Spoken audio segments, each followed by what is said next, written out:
will he commit to filling the vacancies for obstetrics and gynaecology specialists in Whakatane and the restoration of abortion services in Whakatane?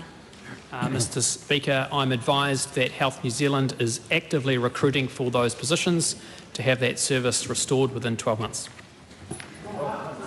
Why, when all of Whakatane's obstetric and gynaecology specialists departed in January, were birthing women offered financial support for travel, but support was not offered for women seeking abortion?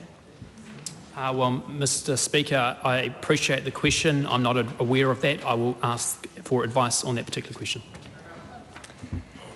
Does he agree with Simeon Brown that too many abortions are occurring in New Zealand?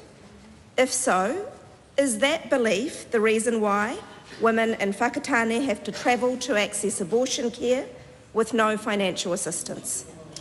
Mr Speaker, I have personal views, but that is an issue that I will raise with Health New Zealand. Did he say, with respect to abortion, we're not changing the legislation because his intention was to reduce services slowly through underfunding and inadequate staffing? No, sit down. Try again. You can't imply improper motive to a minister or any member of Parliament during a question time. It's quite clear.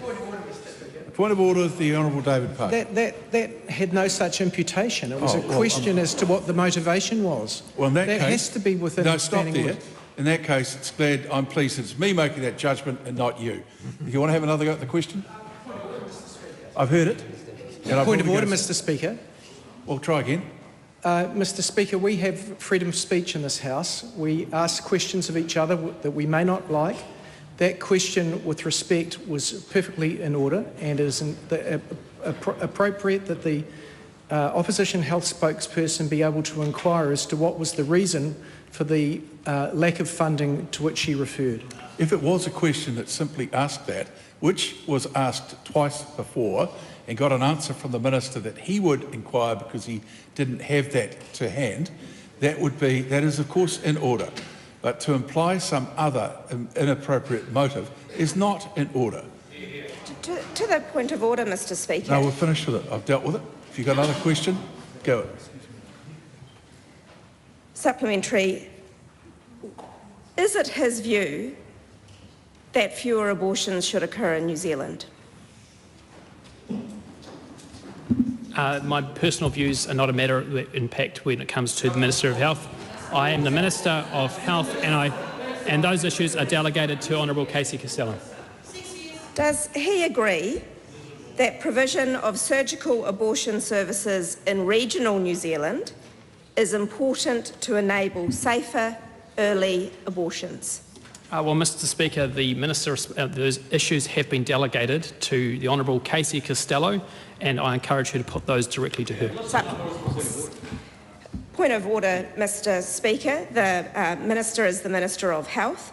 There are previous speakers ruling saying that the portfolio holding minister is responsible for questions even if they are delegated, to respond to questions even if they are delegated to associates.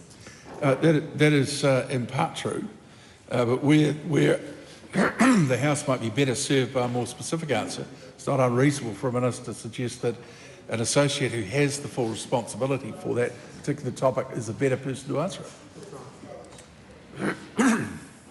Does he agree that abortion is health care? Mr Speaker, those issues are delegated to the Honourable Casey Costello, and as I have said on a number of occasions, the government is not changing the law in that regard.